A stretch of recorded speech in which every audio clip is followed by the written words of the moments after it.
اس دن کا خوف ہوتا. اذان ہوئی اللہ اکبر، سٹر گرایا اور پہنچ گئے مسجد میں اللہ کی یاد.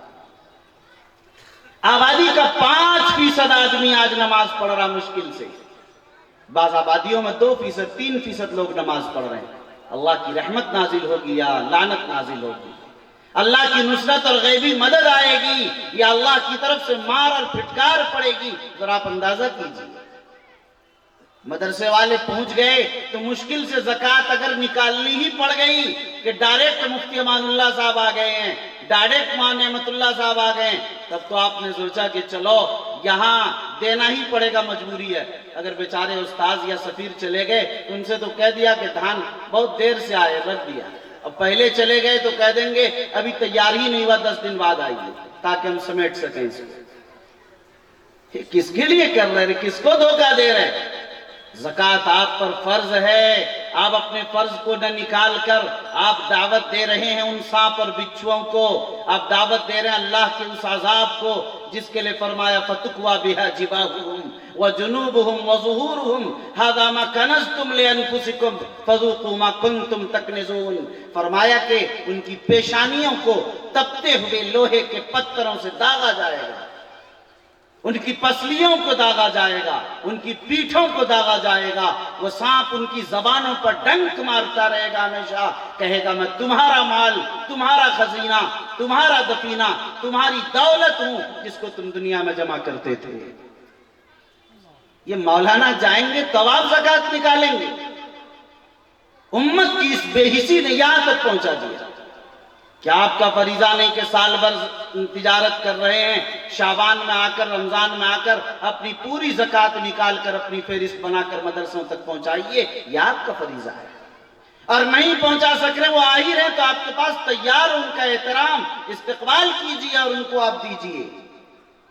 لیکن آپ نے سمجھا کہ علماء آپ کے خادم ہیں، علماء آپ کے غلام ہیں، آپ کے پیسوں کی ضرورت مند ہیں. اس کو ذہنوں سے نکال دیجئے. امت کی بربادی کا اور بربادی کے اس دہانے تک اس قوم و ملت کو پہنچانے کا ہمارا وہی ذہن ہے جس نے یہاں تک پہنچا دیا. 2% علماء ہی ٹھیکیدار ہیں دین اور ملت کی حفاظت کے، اور آپ کیا کریں گے؟ آپ کی ذمہ داری ہے کہ آپ کی مساجد آباد ہو رہی ہیں یا نہیں. پورے معاشرے کا ہر بالغ بچہ اور بچی نماز پڑھ رہا ہے، پڑھ رہی ہے یا نہیں. ایک فرد بھی اگر نماز نہیں پڑھ رہے تو آپ کی بے چین ہونا چاہیے اور آپ کو کروٹیں بدل کر رات گزارنی چاہیے. بیچارے جماعت والوں پر بھی آپ طعنہ کرتے ہیں کہ اٹھایا پوٹری، اٹھایا بستر اور چل دیا. ارے یہ نہ ہوتے جماعت والے تو آپ کی آبادی کا کیا حشر ہوتا؟ آپ اس کو سمجھ رہے ہیں؟ ان کے احسان مند ہوئیے، ان کی مدد کیجئے، ان کی نصرت کیجئے، دین کے لئے اپنے آپ کو تیار کیجئے اور ملت کے لئے وقت نکالیے. جماعت والے 2.5 گھنٹے کا وقت نکالتے ہیں. آپ کی ذمہ داری ہے کہ 2.5 گھنٹہ آپ بھی نکالیے اپنے وقت میں سے، اپنی ملت کے لیے، اپنے سماج کے لیے، اپنے معاشرے کے لیے، اپنی مسجد کے لیے، اپنے مدرسے کے لیے، اپنے ہاسپٹل کے لیے، اپنے غریبوں کے لیے، اپنے بیماروں کے لیے، اپنے مقروضوں کے لیے، اپنے پریشان حالوں کے لیے، کسی بھی طرح کے مسائل میں گرے انسانوں کے لیے، ملت اور سماج کے لیے ہمارے پاس وقت نہیں رہا. ہر آدمی اپنے اپنے مسائل میں الجھا اور پریشان. دیکھیے لوگ یہ سمجھتے ہیں کہ حضرت آج پوری دنیا میں ایک عجیب و غریب کیفیت ہے. ہندوستان کے اندر بھی جو صورتحال آپ دیکھ رہے ہیں، ابھی ملک کے RSS کے سربراہ موہن بھاگوت نے یہ اعلان کر دیا، کہہ دیا کہ مسلمانوں کو اس پر فخر نہیں کرنا چاہیے کہ ہم دوسروں سے بہتر ہیں. بھئی ایمان والا ہے تجھے تو فخر کرنا ہی چاہیے. ایمان تو فخر کی چیز ہے ہی. مسلمان ہے، مومن ہے، ایمان ہے تو کائنات باقی ہے. کائنات کی روح ایمان ہے.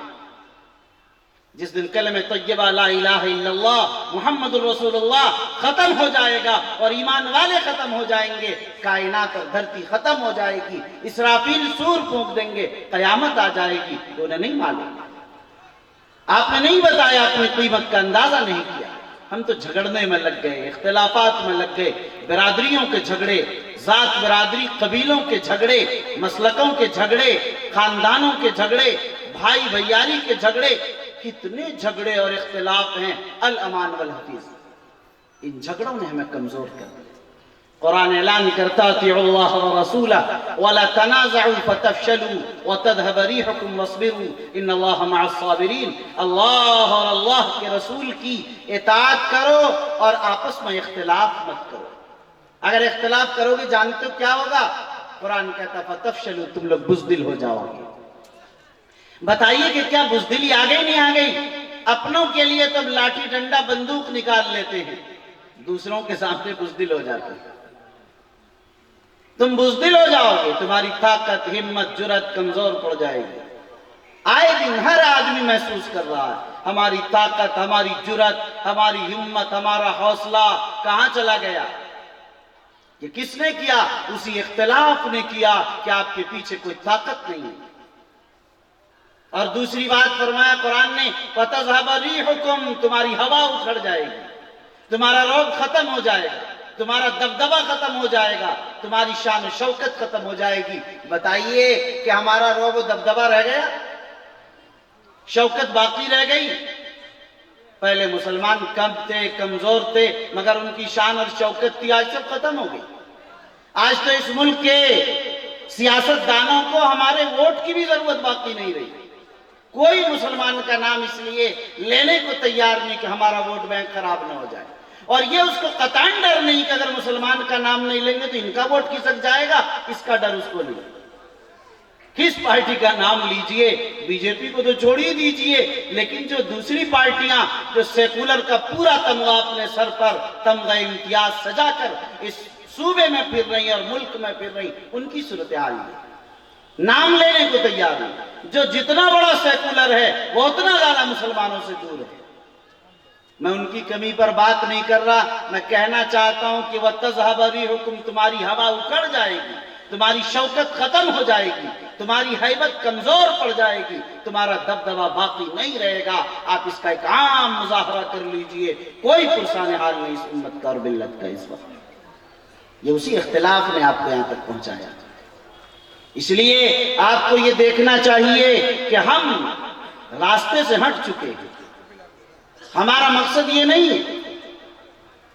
قرآن مجید نے کہا حالات تو آئیں گے، یہ حالات آتے جاتے رہتے ہیں، اور یہ تو اونچا اٹھانے کے لیے آتے ہیں۔ اب جو مسلمان ہوگا تو حالات آئیں گے، ایمان ہوگا تو حالات آئیں گے۔ ایسا کبھی نہیں رہا کہ یہی زمانہ سخت ہے اور یہی حالات مشکل ترین ہیں اور یہی فتنوں کا دور ہے اور یہی وہ حالات ہیں کہ لوگ کمزور پڑ گئے، ایسا نہیں ہے۔